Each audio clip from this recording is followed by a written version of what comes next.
Bonjour, aujourd'hui nous allons parler d'un problème que vous devez savoir gérer si vous êtes parent d'enfants en bas âge. Le moment difficile du coucher des enfants.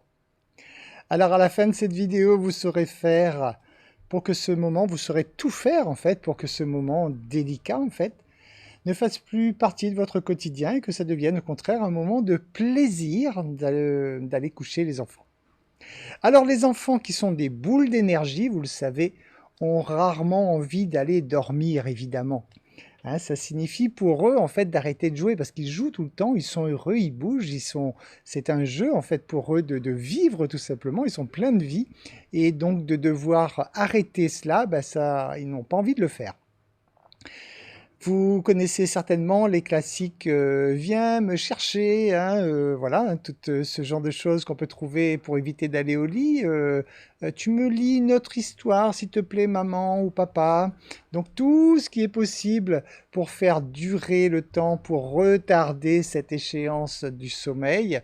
Il y a aussi les crises de larmes des fois. Donc voilà, toutes ces choses, toutes ces astuces que les enfants savent très bien inventer, trouver pour retarder le plus possible donc l'échéance du coucher. Sachez qu'à mesure qu'il grandit, l'enfant a moins besoin de sommeil. Donc pensez aussi donc à raccourcir par exemple les siestes. Si jamais votre enfant doit faire de grandes siestes lorsqu'il est tout petit, mais c'est vrai qu'au fur et à mesure qu'il va grandir, il faudra juste en tenir compte, hein. C'est à vous de surveiller, de vous adapter pour ne plus effectivement lui infliger une sieste dont il n'en a plus besoin, surtout sur la durée. Donc ça, c'est le genre de choses que vous devez surveiller pour faire évoluer dans le temps. Sachez aussi que les enfants n'ont pas tous besoin de la même quantité de sommeil.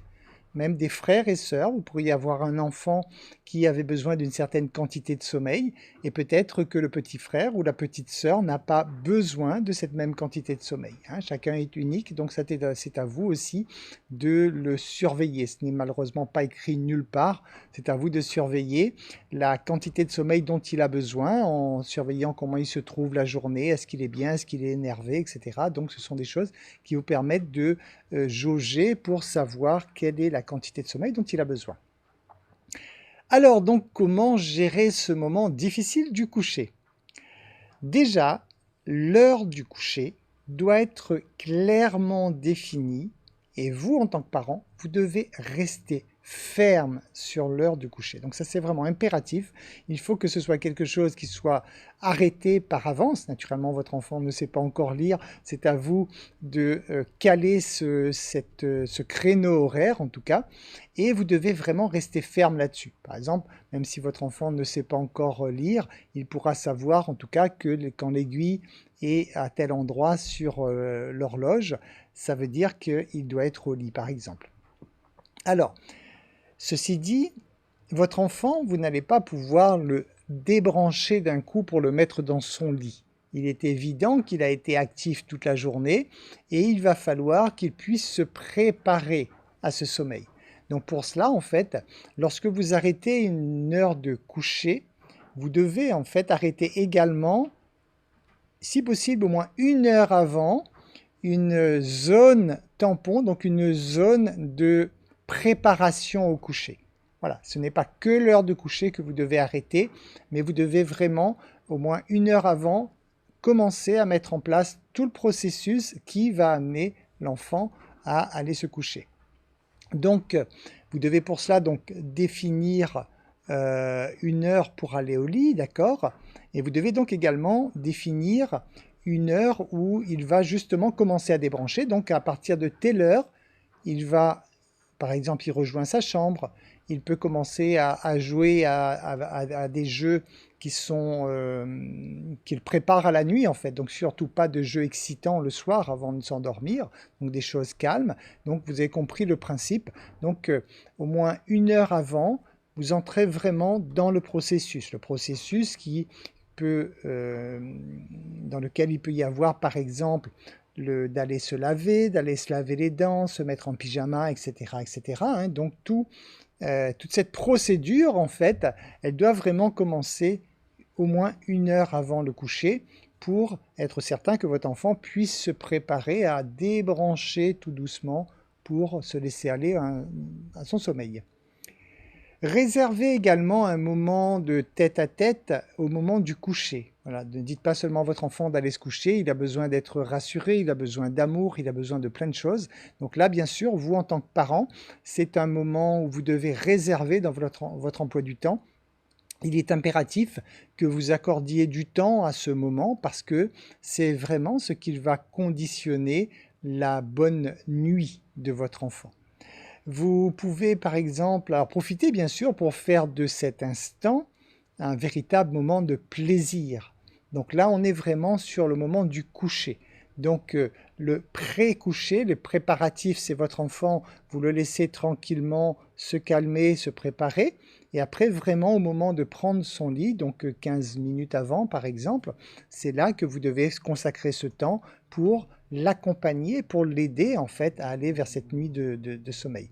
Vous pouvez par exemple lui raconter une histoire, bien sûr, hein, dans un livre, ou alors lui parler tout simplement d'un événement que vous avez vécu dans la journée, quelque chose de rigolo, des choses comme ça, tranquillement, juste instaurer une communication entre vous.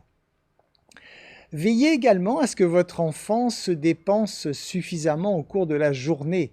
Évidemment, si vous voulez qu'il s'endorme le soir, il faut qu'il soit quand même fatigué, donc il faut qu'il ait pu bouger suffisamment au cours de la journée. Donc pensez-y, même si effectivement vous devez le calmer avant de s'endormir, mais le reste de la journée, il doit pouvoir se dépenser parce que cette boule d'énergie, ça a besoin de se dépenser, ça a besoin d'être actif, ça a besoin de découvrir la vie. Donc veillez en tout cas à ce que votre enfant puisse faire tout cela parce qu'il est clair que s'il est bridé, s'il est prêt à exploser, ça ne va pas être simple pour vous de le mettre au lit. Laissez suffisamment de temps également lorsque vous faites faire des siestes à vos enfants.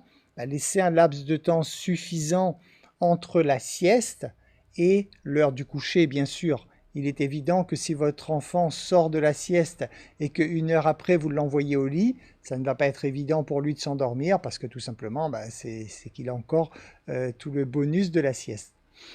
Jouez également avec votre enfant avant d'annoncer qu'il est l'heure d'aller se coucher. Voilà, donc lorsque vous allez annoncer à votre enfant, bon ben ça y est, là il est l'heure d'entrer dans ton rituel de préparatif pour aller te coucher, et bien avant d'annoncer cela, vous commencez au préalable, quelques dizaines de minutes si possible, vous commencez en jouant avec votre enfant pour que cette information passe vraiment facilement. Donc pas de jeu excitant bien sûr, hein, tout ce qui peut l'énerver, pas de ça avant de s'endormir bien sûr. Définissez l'heure et son temps de sommeil en observant en fait au cours de la journée. Hein, c'est à vous de voir comment il se comporte, comme je vous le disais tout à l'heure, pour définir l'heure de la sieste, le temps de la sieste, et si il faut encore faire des siestes ou pas, s'il doit se coucher à 21h ou à 20h, des choses comme ça, je dirais, c'est à vous d'observer. Vous faites des tests. Hein. Par exemple, si vous commencez à prendre l'habitude de faire qu'il se couche à 21h, vous observez comment il se passe, comment ça se passe au cours de la journée. Et auquel cas, vous pourriez donc faire d'autres tests en le couchant à 20h pour voir s'il y a une différence significative. C'est ça qui va vraiment définir le créneau et la durée de sommeil dont il a besoin. Alors, quels sont maintenant des exercices pratiques à mettre en place pour aider vos enfants à prendre le lit en toute quiétude? Vous avez un jeu qui est la course contre la montre. Alors, la course contre la montre, en fait, c'est tout simplement utiliser un minuteur. Par exemple, avant de se coucher, avant d'entrer dans cette phase de préparation au coucher, vous pourriez dire, bon, là, il est l'heure d'aller te laver les dents. Allez, on met le minuteur et on va voir qui va gagner. Est-ce que tu pourras finir de te laver les dents avant le minuteur ou c'est le minuteur qui va gagner? Donc cette petite compétition va encourager votre enfant à aller se laver les dents. Pareil après pour le bain. Pareil pour mettre son pyjama, des choses comme ça. Donc toujours cette petite compétition avec lui-même, avec le minuteur, pour éviter justement qu'il ait à trop traîner, que vous ne soyez pas pendant une demi-heure à lui dire de mettre son pyjama. Vous instaurez ce petit rituel de minuteur. Généralement, ça fonctionne très bien. Gardez également toujours le même rituel, ça c'est important. Même si s'il doit se coucher exceptionnellement, admettons qu'un soir vous ayez du monde chez vous, quoi que ce soit, et exceptionnellement il s'est couché un peu plus tard que d'habitude, veillez quand même à garder le même rituel. Même si vous devez raccourcir le temps de ce rituel, mais gardez systématiquement toujours le même rituel, parce que ça c'est important pour instaurer les habitudes chez l'enfant, comme pour l'adulte c'est pareil. Vous savez que dès lors qu'on casse une habitude, il est très difficile de s'y remettre. Donc respectez le rituel, même si effectivement vous devez bâcler un petit peu. Donc si son bain ou sa douche prend généralement 15 minutes, ben là il va falloir réduire peut-être à 5 minutes, mais naturellement il y aura systématiquement le même rituel dans le même ordre. C'est important également. Ne chamboulez jamais les ordres. Si c'est toujours se laver les dents, se laver ou qu'importe, et se mettre en pyjama ou quoi que ce soit, si c'est l'ordre que vous avez arrêté, vous respectez toujours le même ordre, c'est très important. Demandez également, demandez à votre enfant, pour être sûr déjà qu'il participe aux actions et en même temps pour qu'il mémorise, bah, demandez-lui directement, alors, on entame le processus là pour aller dormir, vous utilisez les mots que vous voulez naturellement qui lui conviennent bien. Ça va être, c'est quoi la première étape? Tu peux me la rappeler? Et là, il va vous dire, oui, c'est me laver les dents. Très bien. Alors maintenant que c'est terminé, on s'est lavé les dents. Maintenant, c'est quoi la deuxième étape? Voilà. Laissez carrément votre enfant vous le dire, parce que premièrement, ça va ancrer encore davantage les habitudes chez lui. Et il aura cette fierté de se dire, bah, en fait, il est au courant, il le sait, c'est lui qui décide. Et ça, c'est sympa pour que votre enfant adhère complètement à ce rituel. Ce que vous devez éviter cette fois, c'est de laisser votre enfant décider de l'heure de son coucher. Alors ça, effectivement, j'ai envie de vous dire, il est hors de question. C'est vous qui décidez de l'heure du coucher de votre enfant et non pas votre enfant. À éviter systématiquement également les menaces pour aller se coucher. Alors si vous dites par exemple à votre enfant, si tu ne vas pas te coucher, tu seras puni. Si tu ne vas pas te coucher, maman ou papa ne t'aime plus, alors, catastrophe, ce genre de choses, bah, si vous faites des menaces pour qu'il aille se coucher, bah, il va naturellement encoder le sommeil comme quelque chose de négatif. Et à ce moment-là, vous risquez de provoquer des cauchemars, vous allez engendrer des peurs chez lui. C'est vraiment comme si vous étiez en train de le forcer à mettre dans son lit. Ça, il ne faut vraiment pas le faire. Hein. C'est à vous de trouver ce processus doux qui travaille étape par étape. Il faut que ça reste un moment de plaisir. Une fois de plus, votre enfant, il va vous écouter à partir du moment où il en retire du plaisir. Donc c'est à vous vraiment de travailler sur vous. Ce n'est pas un moment facile parce que c'est une fin de journée. Vous êtes fatigué, vous avez très certainement travaillé toute la journée et vous avez aussi besoin de repos.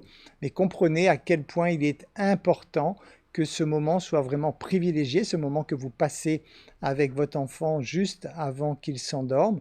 Il faut vraiment que ce soit un moment agréable, un moment de partage où votre enfant puisse vraiment s'endormir en toute liberté et surtout en toute sécurité. Il doit vraiment sentir cette présence de votre part, cet amour que vous lui donnez pour qu'il puisse se laisser aller tranquillement dans le sommeil. Également, pas de punition ni de remontrance le lendemain. Admettons qu'il est traîné la veille pour aller se coucher, qu'il n'a pas vraiment respecté les consignes. Bah, il ne faut surtout pas faire de punition à cela ni de remontrance parce qu'une fois de plus, vous allez le bloquer et vous n'allez faire qu'attirer son opposition pour aller au lit les fois prochaines. Donc, vous laissez passer, c'est fait, vous rectifiez le tir. De nouveau pour vous dire bon bah si hier soir il n'a pas dormi comme il fallait, peut-être qu'il a commencé le processus un peu trop tard, donc ce sont des choses qu'il faut réajuster, revoir, mais dans tous les cas il ne faut surtout pas donc le punir si jamais il a refusé de se coucher à l'heure. Voilà, tous ces conseils en fait vous allez les retrouver dans une source qui est indiquée sur le post. J'espère qu'ils vous seront utiles pour gérer de façon agréable, confortable, ce moment délicat du coucher de vos enfants. Comprenez à quel point c'est important, puisque le sommeil fait partie d'une condition essentielle de notre équilibre. Donc imaginez bien un enfant, l'équilibre nerveux d'un enfant, le sommeil joue une part capitale dedans. Donc il est clair que si votre enfant doit s'endormir à chaque fois avec des pleurs, avec des cris ou dans de mauvaises conditions, il passera une mauvaise nuit et automatiquement, donc il ne sera pas suffisamment reposé, ça va se répercuter sur la journée et malheureusement, souvent après, c'est une spirale descendante puisqu'une mauvaise journée revient encore à une mauvaise nuit, etc. Et c'est en ça qu'on se retrouve après avec des enfants où on a beaucoup de mal à gérer leur équilibre nerveux avec justement ce genre de choses. Donc, prenez-en conscience, en tout cas en tant que parent, voyez vraiment l'importance qu'il y a sur ce moment capital. S'il y a vraiment un moment où vous devez être avec votre enfant et un moment où vous devez vraiment partager un moment intense d'amour et de confiance, c'est vraiment ce moment au niveau du coucher. Voilà, je vous remercie pour votre écoute. Je vous dis à très bientôt dans une nouvelle capsule.